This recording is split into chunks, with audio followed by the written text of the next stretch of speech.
What's up, YouTube? We're doing something a little bit different today. I'm here at this amazing ranch in Weston, Idaho with my good friend and former student and now colleague and mentor, Dane Clark.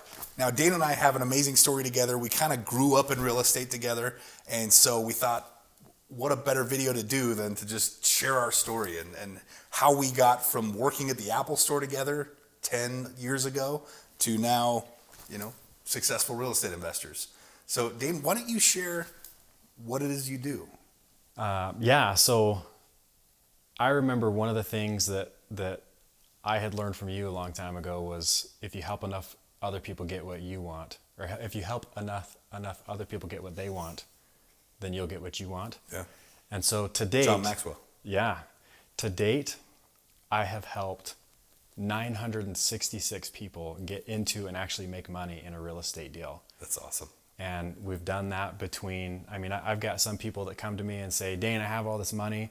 I don't know what to do with it. Can you help me find real estate deals to put this into?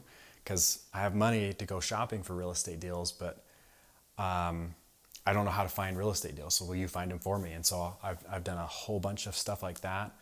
I've even had people come to me and say, hey, Dane, I have a deal, but I need to fund it. And so I've helped hundreds of people where we've funded their real estate deals. And then, of course, I still have my own private portfolio, and I pick them up and do as many as I can personally as well. That's awesome. So yeah, the goal was 1,000 people. And last week we hit 966 helped. Heck yeah. That's awesome, man. Into a real estate deal making money. And that's one of the things I love the most about real estate is, there's obviously the bad reputation that real estate has of, people out cutthroat and, ripping people off and whatnot. But when it's done right, we really can help so many people. We can help sellers, we can help buyers, we can help neighborhoods and communities. And you can help investors and partners and lenders. It really is an incredible opportunity to do good.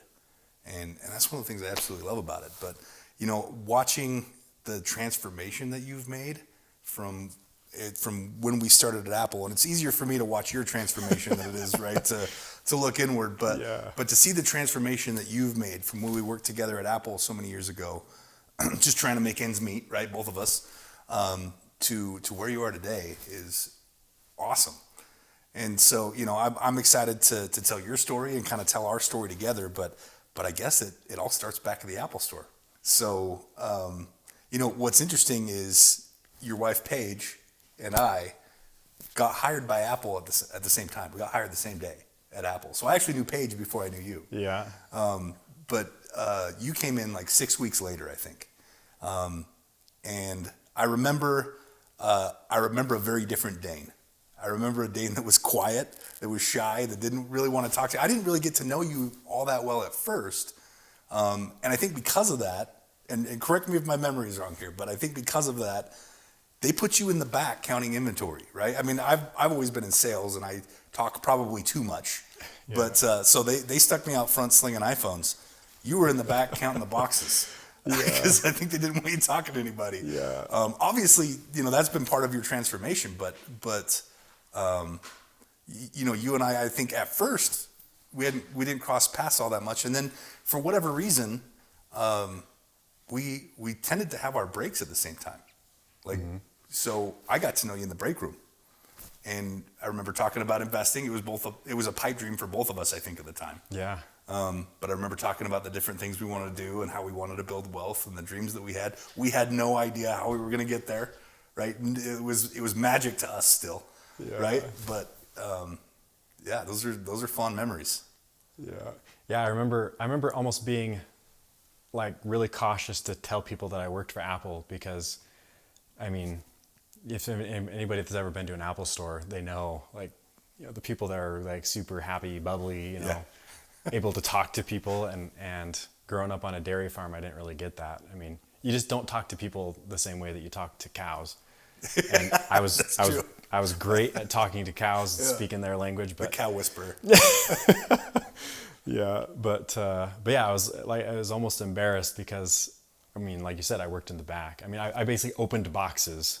I saw the UPS man and the FedEx man more than anything else in the back of the Apple Store. And even when people started finding out, friends and family, and they would come to visit the Apple Store, and they're like, where's Dane? And they'd have to ask employees like, hey, does Dane work here? They're like, who? Or if they did know me, oh yeah, he's in the back. And I'd have to come out of the back and be like, hey, I do have to say though, respect for your job, because they made me do it one day. Oh really? Oh yeah. You called in sick, I think, morning of. Yeah. And they were like, we don't have anybody because part of your job was, if I sold an iPhone, I'd put it into my little handheld computer that they gave me, right? And you'd get the message and you'd grab the piece of inventory, and Apple is super strict on security. So when you grabbed it off the shelf, you scanned the barcode, right? I mean, how many times did you have to scan barcodes? Oh man. Bringing that all day. Just so they know where the iPhone was in the store, right? And then I would scan the barcode when I took possession of it, right? And I'd finish reading out the customer, and I'd give them the phone. Well, that part of your job it wasn't as easy as it looked. You made it look easy, because I tried it one day and I made a little bit of mess. I was good at counting stuff. I actually met my wife at the Apple Store, and I was so shy, again, working in the back. I remember walking in the first day and, signing all the W-4 forms and whatever that was. And I saw her and was just like, oh man, like I got to get to know that girl. Yeah. But 4 or 5 months later, so she catches you staring at her. Yeah, she just like 4 months later, I would like smile at her, like passing her in the hallways, and like I never talked to her though. I couldn't. Yeah. I was so shy, and I think that she finally was catching on that I had the hots for her, and because one day I was actually counting iPhones at the time. I was back there, making sure we knew how many we had, and she walks up to me, and I'm sitting in a chair. And I'm 6'4", and she's like 5'4". Yeah. And so I'm sitting down, and she walks up to me, and she's like, Dane, are you ever going to ask me for my number or what?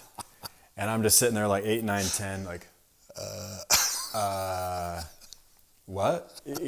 And so, yeah, I mean, I was so shy I couldn't even talk to her. Shyness. Did you ask her for her number at that moment? She whipped out her phone and gave it to me. Nice. You did it anyway. Yeah, and I was just like, you were paralyzed. Well, this is probably never going to happen again. So I love it. Oh man. You told me one time, speaking of your former shyness, because that's, I mean, seeing the you now, that's not you anymore. Yeah.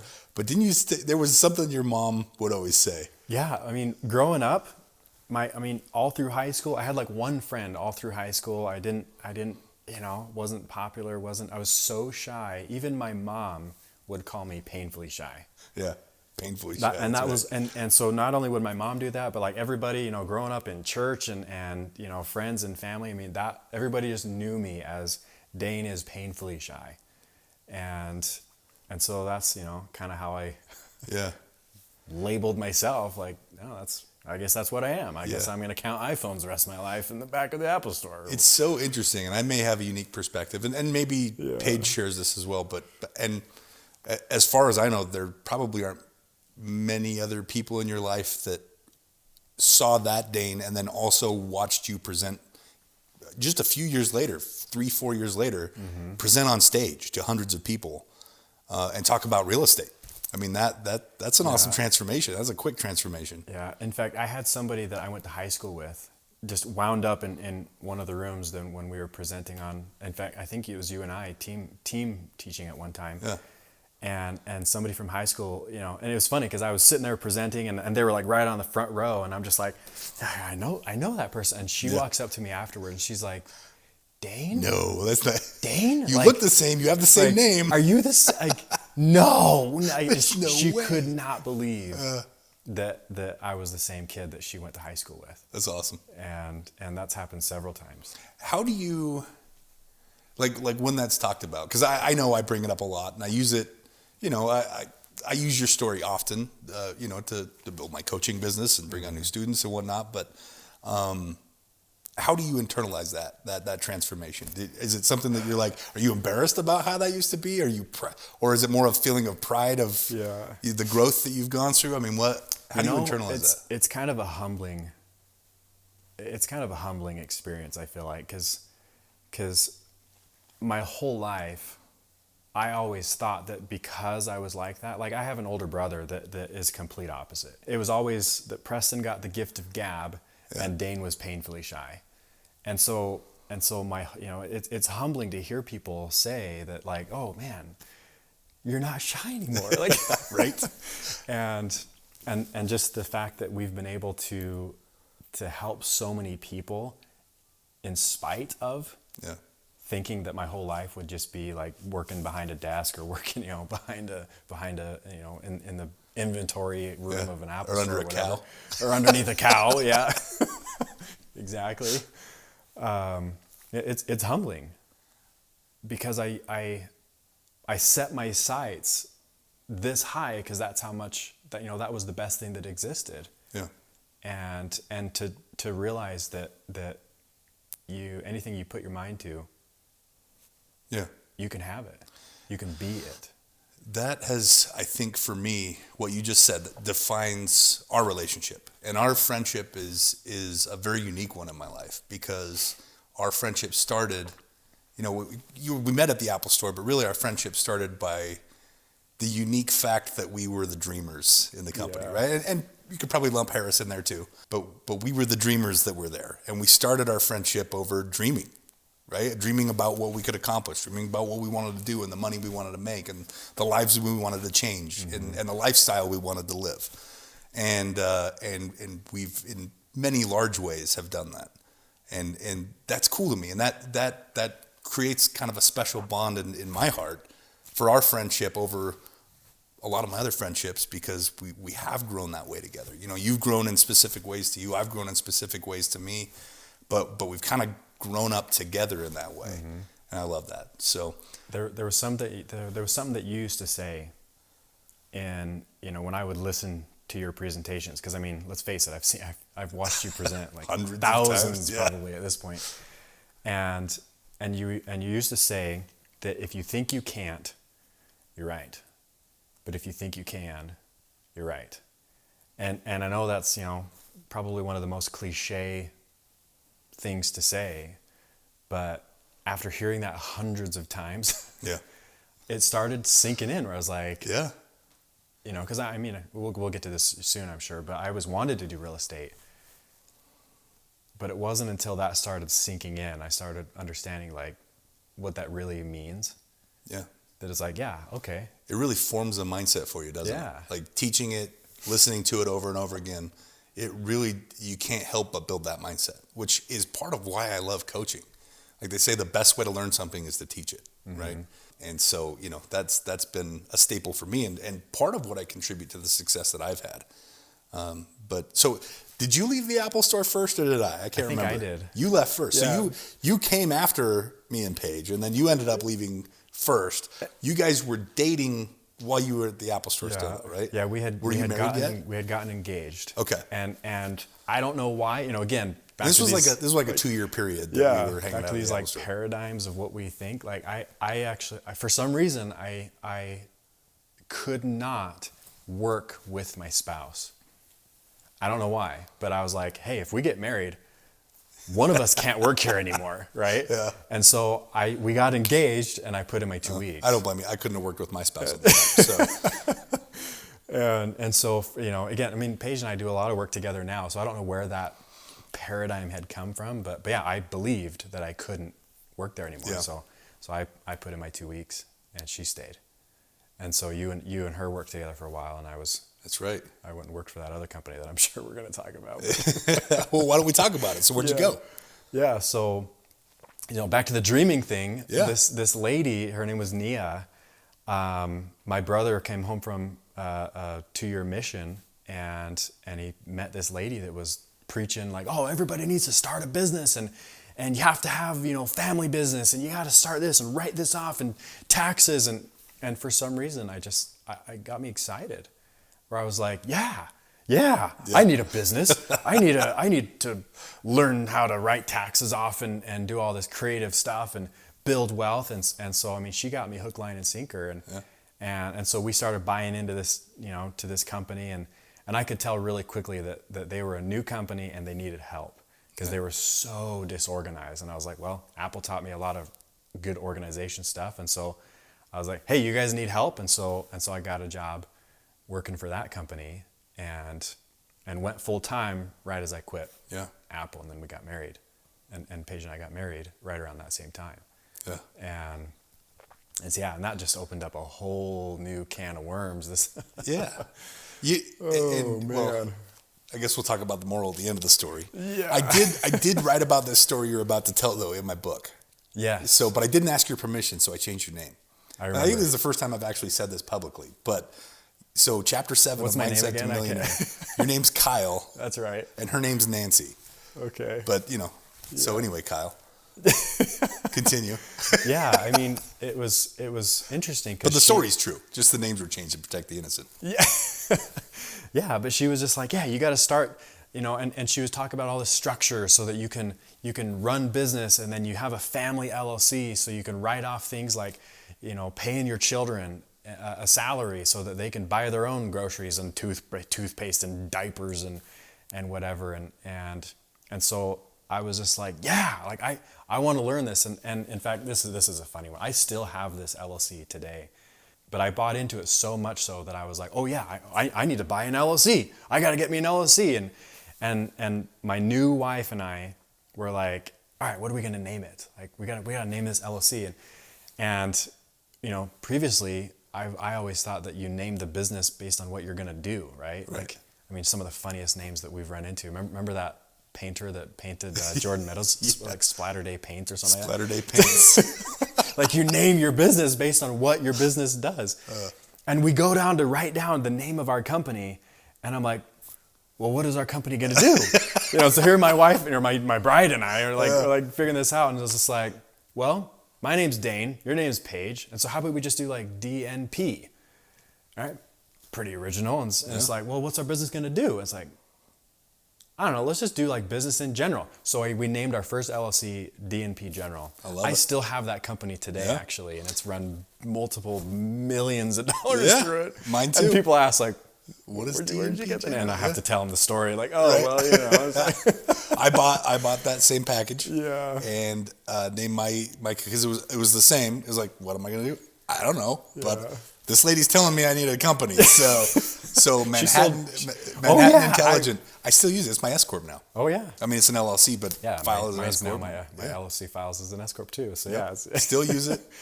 And you, in fact, run millions of dollars through it every year. Yeah, absolutely. Yeah, it's funny. And that was a seed, right? I mean, and you're obviously, I want to let you tell the rest of the story and what happened there, but honestly, so some bad things happened that we're going to talk about, but I think my wealthy mindset started there. The things that she was teaching was spot on, and it changed something. It flipped a switch in my head that made me start thinking bigger. Right, and made me start understanding the structures and the formula of how the wealthy operate. Whereas before, it seemed like magic, right? Yeah. Because we didn't know what we didn't know. When we were dreaming about it at Apple, it was like, there's some magic fairy dust we have to find and sprinkle on our heads, and then we'll be what, right? Yeah. Like that was kind of the extent of what we knew about it. But Nia really kind of, should I say her name? Either way. I guess I already said it. But. She's still in jail, right? Oh, yeah. Okay, yeah. So yeah, Nia really kind of instilled that in me, and I'm grateful to her for all the negative that we're going to get into. I'm grateful to her for that seed, for planting the acorn that started the oak tree, right? Yeah. So anyway, continue with the story and I even just learned that acorns come from oak trees. Oh, really? Who tell you that? You just told me that. Like I just told you that ago. So yeah, I had no idea. Yeah, I thought it was an acorn tree. Yeah, so did Maylee. Learn something new every day. I taught Maylee that acorns turn into oak trees as well. Yeah, but yeah, I mean, and so learning this concept that you don't walk out your front door, you don't leave the garage. I mean, back then I didn't even have a garage. You don't leave your driveway without thinking, how is this going to affect my business, my taxes, my financial, and just reworking, investing, and building wealth and saving on all the, because in fact, I think we got the phrase from her of, it's not how much you make, it's how much you keep. Didn't we get that from her? Yeah, I think that was her phrase. Yeah, I think that was the tagline, wasn't it? Yeah, and so just realizing that, hey, like $100 or whatever, $100,000 can either go this far, or you can take, if you do it with structure and taxes, 100,000 can go this far. Right. Instead of have to give half of it or even a third of it to the IRS. Yeah. And so that was where it first began. But I didn't know how I was going to make money. I was just like, Right. well, I got my LLC, Yeah. Now how are we going to make money? You're right. Yeah. And so she presented this grand plan. She's like, oh, I know all these high caliber attorneys that are in with the American automakers. And she was like, that they all, I can't remember what she would say about these relationships, but basically that they had this in with all the American-made automakers. And she's like, hey, here's what we are allowed to do just because of who I know in these industries. We're allowed to buy vehicles and lease them for a year to customers for 10% of whatever the value is. And so you could go get, that new Corvette for 10 grand, basically 10%, or I know some are more than that nowadays, but $10,000, you get yourself a Corvette for a year, unlimited miles on a lease basically. And so, running the math, my parents come from, the farming construction background, and my father looked at that and was just like, get a new truck every year and I can use it for roofing and you get paid for it, construction, and yeah. Yeah. And so she's presenting all this stuff that they can do, and man, people started dropping because there was a rate of return that she quoted too. It was like 4% a month. That came afterwards though. At first it was just all this automaker stuff, and people just started dropping cash because they're like, this is no brainer. Yeah. Like financially, I could get a new car every year for the same price that I'm paying for, my car's been owned for 5 or 10 years or whatever, and whatever. But they weren't able to deliver cars very fast. Like a few people got cars, a lot of people paid, and a few people got cars. And so there was this big wait list. And so I remember she presented this opportunity to say, hey, if you guys will financially back these lease vehicles, we'll give you 4% a month. Yeah. And I remember doing the math, like that's like 48% return a year. Right. And being the uneducated little squirts that we're like 48% a year. That's unheard of. The bank will only give me 2% in my savings account. So I didn't even know what the phrase "too good to be true." Like I don't think I had ever you hadn't heard experienced that. it yet. Yeah, I hadn't even heard that concept "too good to be true." Yeah. So we're just like, yeah. How old were you when this was going down? Oh man, 23 maybe. Yeah, like I was thinking it was 25, 26. Yeah. Let's see, because at the time we were married in 2013, and yeah, so I would have been 23 at this time. Yeah. And so we're like, how much money do you need? Yep. 48% return. I'll go get as much money as you can take. And so that's when you and I actually got reconnected, because I was off working for this company and you were at Apple. Yeah. And we had chatted just here and there a little bit, but I was like, Mitch, like, dude, yeah, look at this. We could drive a new car every year and get paid to drive it. And if, hey, dude, you want to do a bunch of, you want to buy like 3 or 4 cars and make 48% return? Like, yeah. And so those were the magic words to me. I remember that night when you called me and told me about that. I remember I went home and got online and looked at every car that I had ever wanted and printed out, like, I went to the website and I did the build now thing and printed out, like, I had a Corvette, I had a Camaro, I had a Mustang, I had an F-350, I had an Explorer Sport, I had like Porsches and Audis and, every car I ever wanted, I printed out that night. So yeah, it got me hyped on it. That was an exciting thing. And could get paid to drive it. And get paid to drive it. At 48% return a year, which I thought was a lot at the time. Yeah. Oh my gosh. And so not only did I jump in with that, but then my father was like, my dad was in his late 50s, getting ready to retire, and he's like, well, I don't quite have enough to retire, right now. And so, man, I'll start investing in this too. And so my father started investing cash into Throwing his this. retirement at it. Started throwing retirement money at it, and I mean, it was awesome. Yeah. Until it wasn't. I know I got my dad to do, I think, 150,000 as that's well. right. Yeah. And oh my gosh, like, and honestly, I remember thinking this is why I wanted to work for them, because I was like, man, I'll have like an inside scoop of what's going on, and I'll have, knowledge on how the company's doing, because I'll be working for them, and maybe they would even like favor us with giving us more opportunity to put more money in, and all, we could make more and all this kind of stuff. And so I remember we were there at their office one day, the one on Fort Union Boulevard, and the nice office, right? Yeah. And second office. And you're like, yeah, the second office. And you're like, dude, I just found out that the previous tenants got like raided by the FBI. Isn't that crazy? I'm like, oh, that's crazy. Well, come to find out, you can continue the story. Sorry to interrupt, but come to find out, Yeah. So because I worked there, and I looking back, I'm grateful that all this happened, even though it financially ruined myself and my family, all my family financially ruined all of us, which I guess we'll get to that in a second. But I remember listening, because my office was just down the hall from her, and all of a sudden, we didn't get paid on the first day of the month for all these things that we had invested. In fact, you know what? I remember they got so desperate that they started saying like, oh, you can finance the cars and we'll count that as an investment. Mm-hmm.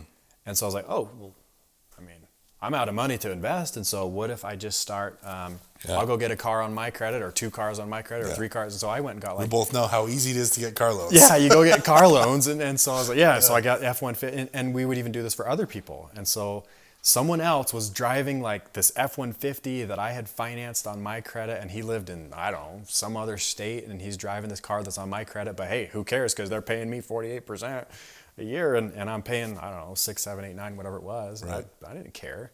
And so not only were we putting cash in, but we're going and getting debt to do this. And then one month, instead of paying us on the first day of the month, she's like, oh, sorry, we'll get you on the 5th. A couple of things happen, and we'll get you on the 5th. And I'm like, whatever. Money's still good, so whatever. So we get paid on the 5th. The next month, it's like, oh, same thing happened. Oh, we'll pay on the 10th. And every month, it just got further and further behind until we were months behind. And now I'm like, well, dude, I got loans. I got car loans, and so I got to start making these payments myself, and they're not paying, and back to my office being just down the hall from hers. I remember cracking my office door whenever I could hear that she would be talking on the phone, just so I could listen. Like, what is going on? Why is this happening? And she kept saying like all these attorneys are having to do some stuff, go back and forth, but they're gonna send the money soon. And so here we go. And I kid you not, I as I'm leaning up against the crack in the door, listening to her having phone call conversations, I could hear that she's raising money, from somebody new. And in this particular memory, she's raising money, and this person is going to give her all of their 401k, all of their retirement, all of their 401k to invest in this 48% return thing. And here I am like, man, we haven't been paid on all of our investments in months. And she's over here raising money. And then this was the thing that like broke the camel's back for me. All of a sudden, she hangs up the phone and she's like, hey, I got another investor, whatever. And then all of us got paid our monthly, whatever was due to us. Yeah. And that, I'm getting goosebumps right now just remembering this. Alarm bells going off in your head. Alarms, like, whoa. She's raising money, Ponzi scheme. I didn't even know what a Ponzi scheme was at this time. I had to start Googling. Yeah. When somebody said Ponzi scheme, I was like, what the heck does that mean? And we found out this big Ponzi scheme, and she's taken other people's retirement money, and giving it to the earlier investors to pay them off, and oh my gosh, like my heart just, I feel like a little piece of me died. Yeah. Just to know that the money that she was paying us, she just raised from some person, some schmuck that she talked into. Yep. And, sorry, go ahead. No, I mean, she unfortunately learned that the hard way. That's, that's a slippery slope, and you never get caught up from that, right? Yeah. Whether her intentions were good or not, which we have no idea. Yeah, it's to this day, I have no idea. There was, once she started doing that, there was no turning back. Yeah. Right. But even with all the negative, because, the result of that was she got raided by the FBI. Yeah, I remember. think she's still in jail, isn't she? Yeah, she's in jail. Yeah. So, I remember getting that call.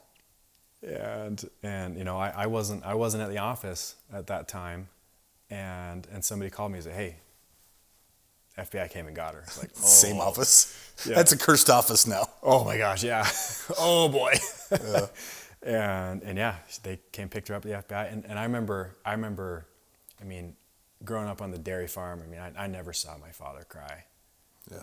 And this was one of those moments that my father realized, because through all this, she would even come to my father and be like, "Oh man, we're right there, but if we could just get another $100,000, then we'll be able to ride through this thing." And so my dad kept feeling like, man, I either give them $100,000 or we're gonna lose everything. Yeah. I gotta save it. And so he refinanced his house, he drained his 401k, and so when I called my father after I learned and said, "Hey, it's over. She's, FBI picked her up." And so here's my father, at this time he's 59 and a half years old. And I remember that age because he said something to me that the rest of the money in his 401k he could access without all the penalties and fees. Yeah. And so here my father is at 59 and a half years old. He had his house was paid for free and clear. But now he's got a brand new 30-year mortgage on it, because if he's paying 3% to the bank and making 48% on these cars, he's like, yeah, it makes sense to me. So refinanced his house, drained his 401k at 59 and a half years old, and had nothing to show, no financial anything to show for himself. Yeah. When he should have been retiring. That is, it's unfortunate that a person gets either that evil. It's either evil or it's desperation, right? Yeah. And we don't. I still to this day don't know. Maybe you were closer to her. Maybe you know. I don't. But it's one or the other. It's either pure evil or it's desperation, or maybe a little of both. Yeah, I still scratch my head. Like, what was she thinking? But gosh, I wasn't affected to the tune your dad was, but I was affected, and taking away from that, there was the educational side of what she taught us that I feel like was a huge value to me and inspired me to go on to bigger and better things, and I think led to the path that we eventually both also got on. Yeah. Kind of have been on the same parallel tracks since Apple, but but that experience also taught me something. It taught me that I never want to have to rely on someone else's knowledge for investments. I want to be educated. I want to understand for myself how to control an investment and how to get returns for myself and for other people, because I know I have integrity, but I didn't know that she didn't have integrity. I trusted her, right? I didn't want to have to take that gamble again. Even with someone like a financial planner, I didn't want to have to do that ever again because of that experience. I wanted to be the one that knew, because I knew if I can trust anyone, it's me. Right. So I did take that lesson out of it. I know you and I over the years have said several times how grateful we are for the experiences that we had there. Yeah. And the gratitude that we feel outweighs the pain that we felt at the time. And I want to come back to Perry, because your dad is one of the best people I've ever met. And one of the kindest, most giving people that I've ever met. And I think that's part of why he got caught up in that trap. But I know his story takes a turn for the better. So let's take just a little tangent, and why don't you tell us about Perry's story from that point on? Well, honestly, it started with because I quit working for that company and started working for different tech companies, because I had learned how to build some websites and stuff like that. And I remember the day, I remember everything, everything I could see. I literally remember, even the stupid paint on the wall because somebody had chosen the paint in that office. Like, it's like Kelly Green. Yes, ugliest office I ever worked in.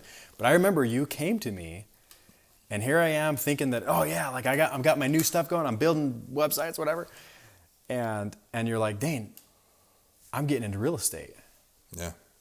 And you should come do it with me. And I'm just like, real estate.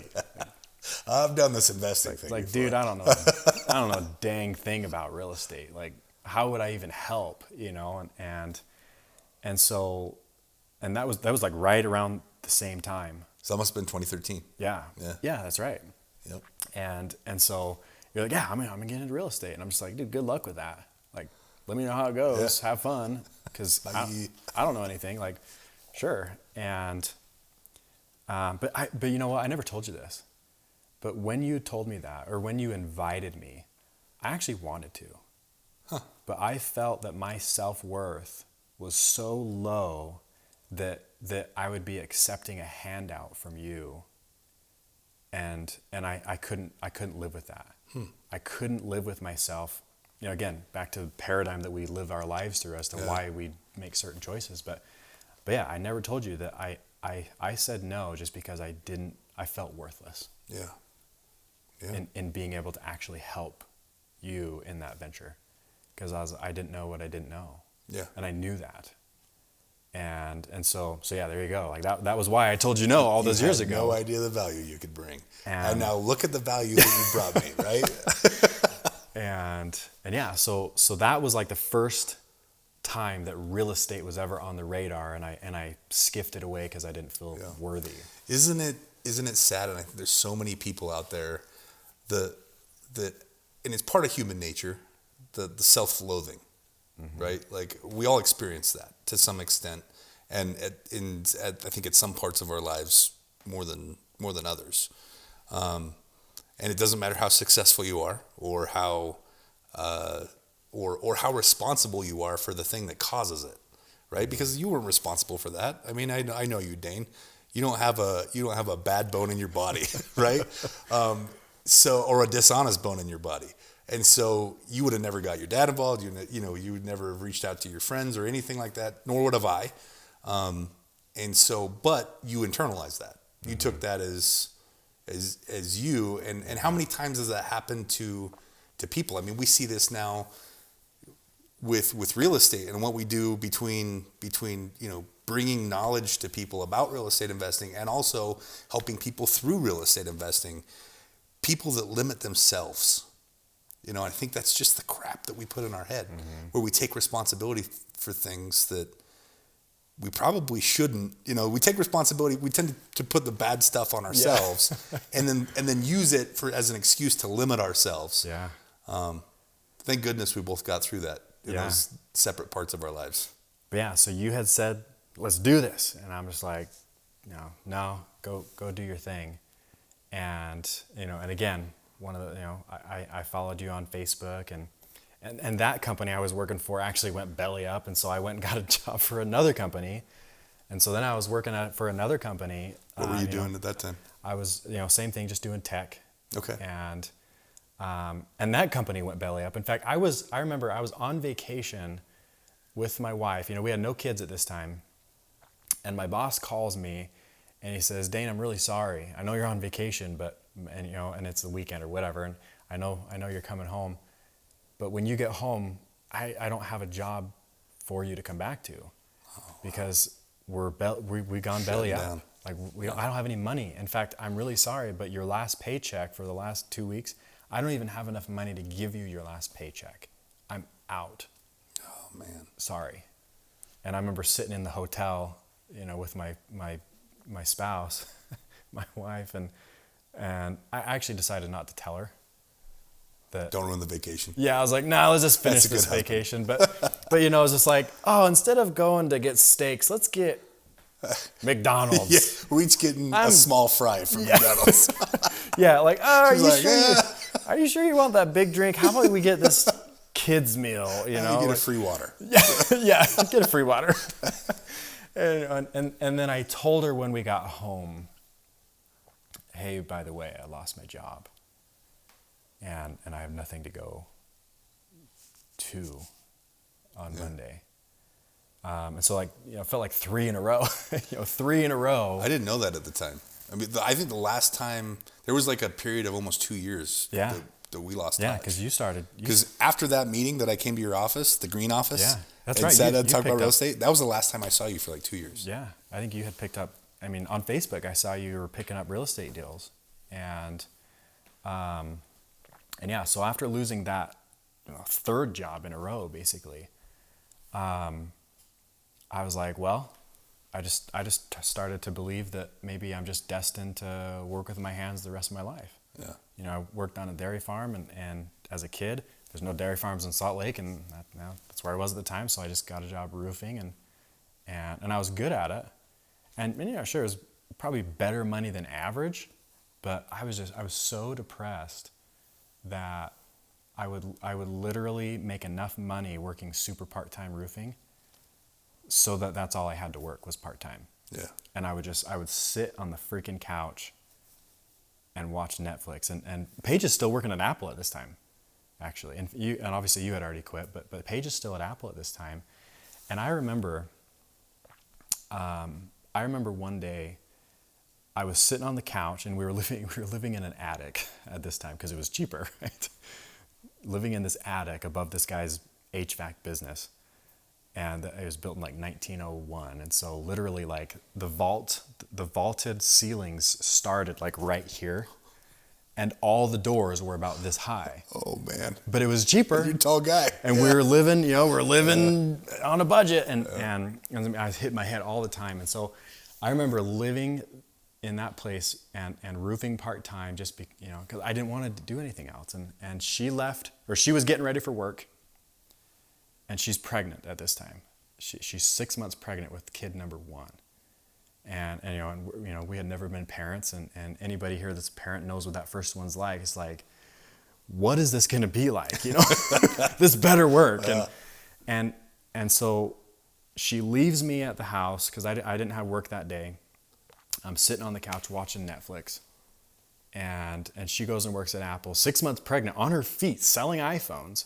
Mm-hmm. She comes home like 10 hours later, and I'm still sitting on the couch watching Netflix, and there's just a lot more rappers around. Yeah. And know what you've been doing. Yeah. And that was my life. I would work part-time, and I would I watched everything Netflix had. Yeah. Because I was just, my self-worth was just so destroyed. That's when you know you have to make a change in life. Is Yeah. when you've seen everything on Netflix. seen it. It's like, come on, what else? What else can they come up with? And I actually just found this out like a month ago. But my wife said in that moment, she actually wanted to blow up at me, because here she was 6 months pregnant, and she's the same thing. She's like, what am I gonna do? She's the breadwinner. Yeah, like, what? I'm gonna have a baby. Yeah. And so she said she went into the bathroom and cried a little bit and was praying and was just like, what can I do? And so, and this is the part of the story that I understood, right? Because I guess she wanted to blow up. She came to me very composed and said, Dane, you realize that when I have this baby, I'm going to quit my job, and you are going to have to provide so that I can raise our son without having to work and sending him off to daycare. Yeah. And I think that, that was inspired, because had she blown up on me, and I probably never would have really you sunk got defensive. in. Yeah, I got all defensive. But she said that, and then she went into her room, and I just sat there and thought and was like, I got to figure this out. And so, of course, the only thing that came to my mind was like, call Mitch. No, awesome. No, I was kidding. I think it was a couple of days later. Yeah. And I was just like, wait a second. Mitch said real estate. And I saw him I saw you on Facebook doing real estate deals. And I was just like, I got an idea. I don't want to work full-time roofing. That sucks. Like, I mean, I'm red hair. I got red head. And so me and the sun, I mean. Yeah, red hair, fair skin. Oh my gosh. You and the sun right? are not friends. Yeah, I would literally wear long sleeves, long pants, and I would put a second shirt over my head. I look like Moses. And a sombrero. Exactly, because, I mean, even sunscreen didn't do the job on my skin. And so a couple of days later, I'm like, all right, I got an idea. I'm going to buy one rental every single year. In fact, I probably heard you say that, or maybe even one of the instructors say that. Buy one rental a year. And so I call you up and I'm like, Mitch, I'm going to buy a rental. Do you want to help me out and help me? Can you give me 5 pointers to buy this rental property? And I can give you one. Get educated. And I remember you said that. I was like, what the heck does that mean? Yep. What do you mean educated? Like, I'm just going to buy the house, put a tenant in it. They're going to pay me. That's what I'm doing. Give me 5 pointers. And you kept on saying, dude, you need to get educated. And I remember your laugh, like Dane, you're going to hurt yourself. Yeah. You're an idiot. You didn't say that, but I could hear it in your voice. Like, you're an idiot. And I mean, you could hear me thinking it. Exactly. And that's really where it started kicking off, where my eyes started opening. And in fact, you know what? I think I not only said like, hey, give me these 5 pointers. Oh, by the way, I have this house I'm looking at buying, because, bless my wife's heart, I tell her the same thing. Honey, I'm going to buy a real estate. I'm going to buy a rental. You're going to quit your job. I'm going to buy a rental. It's going to cash flow. And sure, we'll scrimp and we'll save for the first year, but next year we'll buy another rental. Yeah. And we'll scrimp and we'll save. And so my wife, bless her heart, she's at the Apple store listening to somebody have a conversation. She wasn't a part of the conversation. She just overheard somebody else, and this lady is saying, like, hey, I need to sell my house. I really need to sell my house. And my wife's like, hey, my husband just said that he wants to start buying houses. Yeah. So if you're selling a house and he wants to buy a house, and so that was like this first rental property that I was going to buy. And so I'm like, Mitch, give me 5 pointers. I'm going to buy this house. And then, in fact, I think I even talked you into coming over. I did. Yeah, I remember going out there. Yeah. In fact, I think we rode over together. We went and looked at this house. And I'm like, yeah, what do you think, Mitch? Like, yeah, it's a house, right? Put a tenant in it. It's a house, right? I make money. Just making sure one of your things. This is a house, right? This is a house. I put a tenant in here. They pay me. I make money. And we ride off into the sunset. And I kid you not, I think you had I don't think you had the iPad yet. I don't think so. I think you had a yellow notepad. Yeah, like a legal pad. Yeah. Yeah, this big yellow notepad. Yeah, I used to carry around a legal pad all the time, so probably. And I think her name was Ray, the owner of the house. And so we walk out of Ray's house, and I'm, bless your heart for not being like, Dane, you're an idiot, like in front of her. And we're sitting in your car. I think you had the Corvette at this time. I think we're sitting in your Corvette, the gray one, that first one that you had bought. We're sitting in that Corvette, and you pull out this legal notepad, and you start jotting numbers down, and you're like, yeah, so if you buy it for this, here's your payment, here's how much this would rent for, here's how much you might have to spend every month or every year, and a little bit of maintenance. I'd have lost $500 a month. Yeah, and you were already hurting, and which I didn't know at the time. By the way, I had no idea the situation you guys were in. Oh my gosh, so yeah, we didn't even get into that story, but because then I was like, buy $20,000 worth of education. That's your answer. Yeah, and here I was coming off of this big, losing all these money. In fact, we had to repossess all those cars that we had done all this stuff. We had to repossess other people's leased cars and be like, sorry, I actually own the note, or I'm paying the mortgage, or what do they call it? I'm paying the car loan on your car. Like, can I have that back? Because I can't keep making that payment. And so we had rolled all this negative equity into these piece of junk little Volkswagen cars. And so there I was, all this negative equity, like climbing out of that position. And then I learned, oh crap, I would lose another $500 a month had I bought this house. Let alone I didn't even have the down payment, but I didn't know what a down payment. I didn't even know what a mortgage was. Yeah. It's like, oh yeah.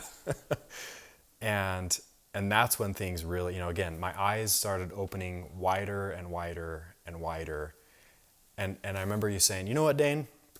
let's take a day together. And I know you don't have the time of day to do this anymore for people, but I guess I was one of the original.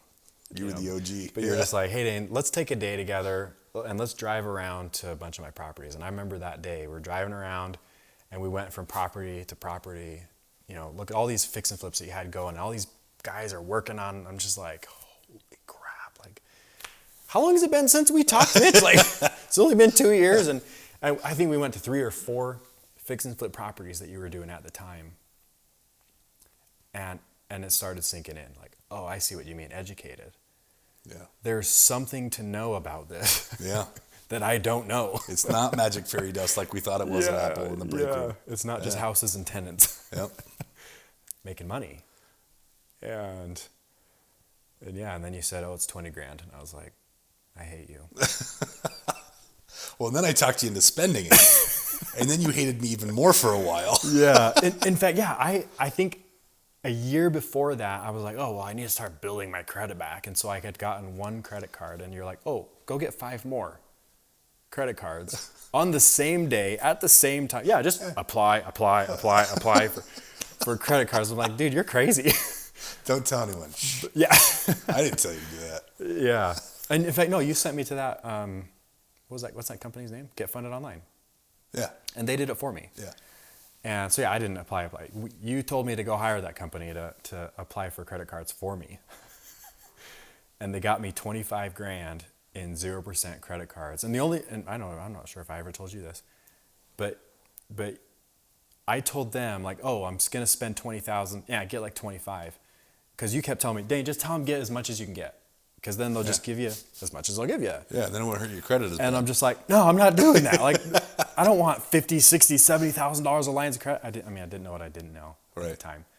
But yeah, I'm like, only give me 25 because I'm going to spend 20. And then 5 is just for, like, I don't know, whoopsies, doozies and whatever. Yeah. And so they give me 25 grand. And I remember handing you the credit card and being like, Mitch, this better work. Yeah. If we're going to buy, you know, if I'm going to learn real estate and I'm going to start buying real estate deals and like, this better freaking work, man. Like, we've known each other for how long? And so I hand you 4 credit cards. This isn't another scam, is it? Yeah, literally, pick a card. And I hand you 4 credit cards just to make change for all 20,000. Yeah. And buying that education. And yeah, I mean, changed my life. Not right away. No. Because you told me later that I was a swear word around your house for a little while. I wasn't sure if you wanted me to share Tell that us, part. tell us about that. But yeah, so again, I'm still shy at this time. And so here I am thinking like, oh, cool. You know, 5 currencies, which, you know, I'm sure a lot of people have heard you talk about the 5 currencies, but I didn't understand how they all work together. I just understand, oh yeah, I need to spend my time getting educated, right? Time, knowledge, relationships, credibility, and money. I was like, cool, I'm gonna spend my time getting the knowledge. And so I barricaded myself in that attic apartment and I watched all these classes and I was binge watching every day. I'd go to the gym with real estate tax classes. With Chris Wilson in your ear. Chris Wilson in my ear, yeah. Chris Wilson and Mark Kohler. And so I'm listening to, like, I'm like working out to tax strategies. The Christian George. Christian George, That's great workout music. Yeah, it was awesome. And so I'm Love like, you, Christian. And I barricade myself in my house watching these classes for months. And then and I remember you telling me like, oh, watch the fix and flip. What do you want to do? Rentals, fix and flips? Okay, cool. Watch both of them. Watch this track, watch that track, watch, all this stuff. And so I finish all of them. And I show up to the weekly meetings. I'm like, all right, Mitch, where's the deals? Like, let's start buying house. I'm educated now. Like you said, get educated. I'm educated. Let's buy the house. Like, where's the deals, right? Let's start making money. And then you're like, oh, well, have you made any offers? I'm like, how do I do that? Like, well, did you watch any? Well, I mean, I watched the classes while I was working out and doing the dishes. And like, so I mean, I retained most of it. It was like, so what's an offer, Right. It's like, do you have any realtors? What's a realtor? What's a realtor? Yeah. What do they actually do? It's like, right. Oh, wait, why do you need 2 realtors for one transaction? It's only one house. Why do you need 2 realtors? Like, and so here I am, like, realizing that it's not just what you know, and realizing that, okay, all wealth is built through conversation. Yeah. And I don't think I understood that phrase at that time. Nor will you till you actually experience it. Oh, man. It's so true. But you're basically just like, well, Dane, have you talked to anybody yet? Like, yeah, well, I'm talking to you right now. Like, where's the deals? I don't have any houses to sell. Sorry. I bought them all for me. Yeah, exactly. And so I start realizing, like, oh, and that's when like for a couple of weeks there, you know, your name was a swear word in our house, because I was like, dude, I just wasted $20,000. Yeah. I thought I was going to spend $20,000 and get rich. Yep. Because I watched the classes and little did you know. Yeah, and you're like, hey, you know, and I remember at that time, because remember, Paige was pregnant 6 months when we bought. You got $20,000 in credit card debt. And now I have $20,000 in credit card debt. Licking your wounds from the Ponzi scheme. Yeah, paying off all this negative equity in our cars, and I remember you came to me and said, Dane, I'm going to put together a team of a small group of people where we are going to laser focus on closing business. Yeah.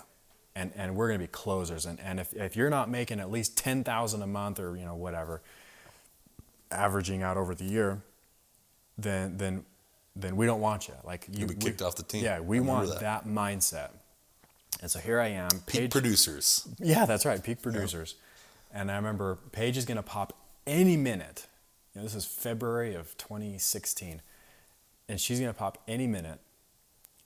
And I'm just like, that means I have to talk to people, right? And you're just like, yeah, you're gonna become an animal on the phones. You're gonna become a closer. Like, you're gonna experience. Yeah, Money Mondays. Money Mondays. Yeah, holy cow, good memories. And I was desperate. Yeah. And so I was like, all right, let's do it. Paige is gonna have a baby, and I kid you not, I started learning how to just to communicate with people.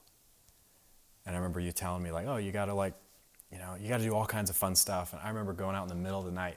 We go out in the middle of the night and we draw little things on signs with markers and stuff. Yeah, and sometimes, bandit signs. Yeah, sometimes it'd be like, you know, oh, you know, call us, we're real estate investors. Sometimes it'd be like, hey, we'll buy your house cash, or we'll make your payments, you know. So just anything we could do to create conversations. And £1 a week. Oh yeah. It's $2,500 a week of those signs that our team put out. That was insane. Yeah. Oh my gosh, that was insane. One of the team members actually got booked in jail because of that. That's when we stopped doing it. Yeah, they didn't like us putting signs everywhere. Kind of ruined it for everybody. Yeah. Oh well. But through that, massive action though. Yeah, that's what it takes. Massive action. I learned how to talk to humans. Yeah. That's cool. Through all of that, and it was so funny because I never realized that you had pinpointed that growth to that team. That's cool. That was like, because I forced myself. Yeah. All of a sudden, I'm having these real estate conversations on a daily basis. Yeah. And I'm forced to have conversations on a daily basis with people about real estate. And through that, I had my first conversation where a gentleman's like, "You're doing what?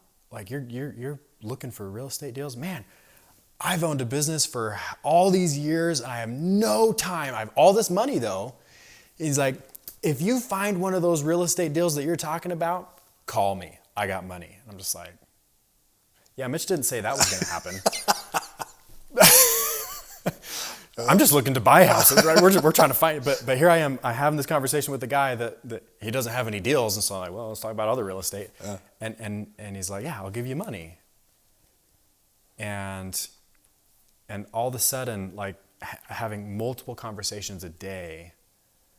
I mean, I don't want to say I started getting good at it, but you got good at it. Good enough. You got good at it.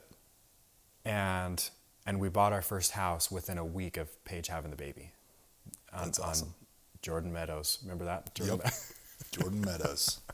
Out in West Jordan, Utah. And It's a good house. I still use that house sometimes when I'm teaching the debt equity blend. Oh, really? I still use that house because the numbers are so perfect to teach the debt equity blend. Yeah. So it's like I bought this house in 2016, but Yeah. So the numbers are a little lower than they are now, but Yeah. perfect house. Sell that same house for $750,000 now. But, right? oh my gosh. But yeah, we bought that house. Paige had the baby, and all of a sudden, I'm feeling like, man, I don't have to have Mitch like behind my shoulder to have a conversation anymore. When somebody asks a question, I can answer it. Yeah. Because I'm just practicing having these conversations with anybody, anything that moves and has a face and two ears, and two eyes, and will have a real estate conversation with me. I would have it with them, and oh man, like started buying houses, and oh my gosh, changed my life. Yeah, it did. Isn't that interesting? Because I had a very similar situation, and I actually used, like you told me much later, obviously, not while you were in it, but much later, you're like, you were a swear word in our house for a little while. Oh, yeah. I was like, oh yeah, tell me about that. And then, it was a laughing matter. Yeah, when by that time we had picked up a dozen houses or something. But I actually used that because, prior to you joining, before you called me and was like, hey, I want to, and that little drive around those flips, I'd done a couple of bad deals before that. And I remember being in a situation where it was like, okay, my choices are either I 10X my business or I go bankrupt, right? I remember this conversation I had with myself. I remember I was in the bathroom about to get into the shower and just kind of standing there, like staring blankly into the mirror, right? And it was either I'm bankrupt and I'm done, or I 10X my business. And so I did. Those were my options, and I chose, let's get to work, right? And I think it's those moments where That's right, got wasn't nothing. I like the second student or the third student that you brought in or something like that? Oh my gosh, yeah. And so I remember I had to be in our group that of educated real estate investors. I had to be the number 2 in the nation in 2016 or in 2015 in order to make it happen, which was the upcoming year, right? Yeah. In order to dig myself out of the hole that I had dug myself into with these bad deals, and I did it. I made that decision a year earlier in the bathroom, staring blankly into the mirror. and did the math and realized I'd have to be number 2 in the whole country of real estate students in this group. And I did it. I did it the following year. Dug myself out. And I think it takes those moments, right? Like that moment that you were in where you had just come out of the Ponzi scheme. You just dropped 20 grand on education. You watched all of it. And then you realized, oh, watching it doesn't make real estate magically show up in my portfolio? I thought I was going to watch this and then I'd have a portfolio. I thought my bank account would be stuff bulging. in the middle. But and then the desperation that you felt, the fear, right? The kind of standing at a precipice that you feel, that lights a fire, right? Yeah. And sometimes, especially on the road and the journey to becoming wealthy, you have to take massive action to build wealth. You have to take massive action to break out of whatever cycle you're in that's keeping you making $60 or $70 or $40,000 a year. In order to break out of that cycle, it takes massive action to get to the next cycle, right? And I think it takes those types of moments because we get so complacent and comfortable that if you are comfortable, there's not much pushing you to that next level. There's not much pushing you to take that massive action like we did, where we'd stay up till 2 a.m. every night putting out roadside signs, right? And writing on them in magic marker. And I remember that for a while, eventually we were able to start ordering them in the size we wanted them. Yeah. But for a while, they only came twice the size. We had to cut them. My gosh, and so we were at my dad's garage. I don't know if you were there, but my brothers and I were in my dad's garage using his miter saw to cut these signs down. Oh, that's brilliant. I was just using those, what do you call those? The little blades. Yep. I can't remember what they're called. Yeah, and then writing on all of them with magic markers, and then going and zip tying them to public signs. Oh my gosh! Which is a terrible idea. That's why we got in trouble. But after Paige had the baby, there were several times where she would drive, I'd ride passenger and baby would sleep in his car seat in the back. Yeah. And I would be putting signs out. Throwing signs. And Love it. I mean, he would sleep through the night, so it was perfect. And she could drive me. And there were so many times that we There's were nothing to put a baby asleep like a ride. Yep. like putting up signs. Yeah, like a car ride and putting up signs, right? Yeah. Stopping and going. That's right. And oh my gosh. So we hit this point of critical mass where we're kind of slingshotting. And it was, for me, I think slightly before it was for you. And I think it was that slingshot of success that attracted you. Yeah. And made you take that leap in a time of like true, like, what am I going to do with my life? Kind of moment. Inspired you to take the leap and invest in yourself and invest in your knowledge. And then not just invest the money, because you did that and then there was a gap, right? And then investing the work in yourself. And then your slingshot, right? It was funny because you always would, it was like you're always telling me where to spend my money. Dave, you got to buy a nicer car. Because I remember, like, we had closed on a few transactions and I had made my money back. It's just living vicariously through you. I wanted a Raptor. Oh yeah. Or a Porsche. Yeah. Well, you were telling me to get the Porsche, right? And my wife said no. Yeah. Porsche, like, you only 2 people fit in there. We got kids, right? What are you thinking? And there's a frunk. Yeah. Yeah, exactly. But I remember, like, I had made my money back, and so I was like, oh, at least I'm good. And there was this guy speaking. Remember Woody Woodward? Uh-huh. There was this guy speaking, and he was presenting and sharing how he's helping and coaching, and you walk up to me and you're like, you're buying that. Do you remember that? Mm-hmm. And I was like, Mitch, I just made my money back. I just finally made my money back, and I had, I think I had my first like $10,000 in the bank or something, and it cost $10,000. It's like, come on, Mitch, like, is this gonna? But dude, learning that concept from you, to always continue to reinvest in the 6 inches between your ears, made all the difference. Because then I did his thing, and then all of a sudden, and it was almost always like that, where we did good, and then we would take a little moment and like reinvest in ourselves, and then we'd skyrocket even farther. And then I found the next thing that, I followed that pattern where I found the next thing. It was like, oh, I'm going to invest in this to learn how to, whatever it was. And we started buying all these presenting trainings, and I'd go to all these, seminars and just buying books and whatever, just anything I could get my hands on, continue to reinvest in myself. And it was crazy because I felt like I started making money so fast that I couldn't even spend it on those things to reinvest for myself. Yeah. And that's when you're just like, Dane, your Hyundai Sonata isn't helping you. I don't care if it gets 38 miles per gallon. It's not doing you any favors. And I told myself I was going to drive that car till it died. Yeah.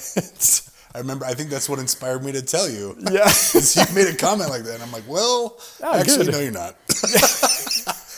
Take a look at this Porsche. Yeah. Right? Yeah. I remember we went and test drove a bunch of them, and I was just like, I wanted it, but sure.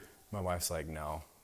And so I was like, well, Mitch, what can I get if I can't get it? What can I get that's page approved? Yeah, page approved and Mitch approved, and yeah, Dane's 2 wives. That brand new Ford Raptor had just come out with all the the twin turbos and the like 2.0 Fox suspension, and oh my gosh. Yeah.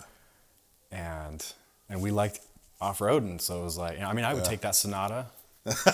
You'd rally the Sonata. Dude, we go all kinds of dirt roads and get in places that we shouldn't have. But yeah, oh man, the memories. And it was interesting because I swore I'd never do expensive vehicles in my life. I swore to myself I'd never do that. But man, the memories that we shared in that. Like no $300,000 RVs were on the horizon for you. No. In fact, I told Paige I would never buy an RV ever. Yeah. As long as I lived, I would never buy an RV. And I think we've had, 3 or 4 of them now. But nice. but yeah, it was interesting because, and it wasn't about the money, and it wasn't about the nicety. It was like, man, the memories we had Yeah. taking that thing everywhere. I mean, all over. I mean, you know, I remember making fun of you because your F-350, you like put a broom in it once, Yeah. and that was like all you have, you know. But Yep. but yeah, we we turned that Raptor into literally like a bug out machine. I mean, I carried like guns and paddle boards and a smokeless fire pit and a chainsaw in the bed of that truck 24/7. Yeah. Like it was just like, if we ever wanted to be like, hey, let's go hit the mountains, like we had everything. We even had all the food and Nice. like we could just I mean, man, we would take that thing everywhere and go cook, cook over a fire up in the mountains all the time. And then we got the RV and the rest was history. We drove that thing everywhere. Yeah, that's fun. And Lifestyle is an important part of it, right? Some people are bigger on the lifestyle than others. yeah. I think I at least was. Now I think you've caught in the bug. Yeah. I corrupted you. That's the problem. You know what's funny though? Like even after all this, I still feel like we're living so far below our means that I still consider myself a tightwad. Yeah. Sure, like I'll spend money where it counts and stuff like that, but we live, that concept of, it's not about the lifestyle to impress anyone. We still live so far below our means. Well, for example, I tease you often about I think whenever I talk to you, about buying an RV that costs $250,000. But the difference is most average Americans who buy RVs, their RVs are a year's salary or a 2 years worth of their salary. For you, that's a couple of good months of business, right? So one of the reasons we work so hard is to be able to enjoy that richer lifestyle and show our kids what it's like to, that's generational wealth, is showing the kids what it's like to work hard and to make money and to be able to enjoy life, right? And so, yeah, I'm proud of you, man. And I'm actually jealous of some of the toys you have now. I want to take that garage home with me, that man cave you got. I don't think it'd fit in my whole yard. I don't think that garage would fit. But yeah, I think it's 8,600 square feet total. That's crazy. Which is, that's like a quarter of an acre almost. Yeah, yeah. I only have a half-acre lot, so my house is on it. So I think it's bigger than my house. Yeah. Actually, it is bigger than my house. Yeah. My house is 6,000 square feet. So oh my gosh, that's about right though. That's about what I want. I want a 6,000 square foot house and a 10,000 square foot garage. Yeah, you have to. Yeah, I'm sure my wife would agree with that. Yeah, in fact, no joke. When because after we were flipping all these houses, and like it's funny because almost every high-end flip we had done, Paige was like, "We got to move into this one. This one's gorgeous, right?" And I was always like, "No. This is how we make our money, right?" and so when we were looking to move, this house isn't all kinds of remodeled and stuff like that. It's a little like a cabin-y feel. Sure. But beautiful. so I love it. I mean, it's grown on me. I love the house. But when we walked through that shop, I was like, Dane was sold. I was like, I really hope my wife likes that house because we're buying this. Like, oh my gosh. But yeah, I remember. In fact, I think you and I had flipped. Did we flip 2 houses together, or 2 or 3 together? I think it was 2. So you Jordan helped, Meadows and Beaumont. Beaumont. So yeah, so you helped me on those first couple, and then I was like, I got this. Like, let's keep going. And even though I didn't love those first 2 flips, like the money was good, and all the different things we were doing. I mean, it was cranking money more than I had ever seen in my life. But then after I really started doing it on my own, because that's right, because you had all the contractors, and then I was like, oh shoot, now I got to do all this myself and deal with contractors. And then so on the 3rd flip, I hated it. Yeah. And I remember you came to me and you're like, Mitch, I hate flips. Yeah. Like, I don't want to do flips anymore. Yeah. And I said, Dane, what did you like anything about it? Yeah.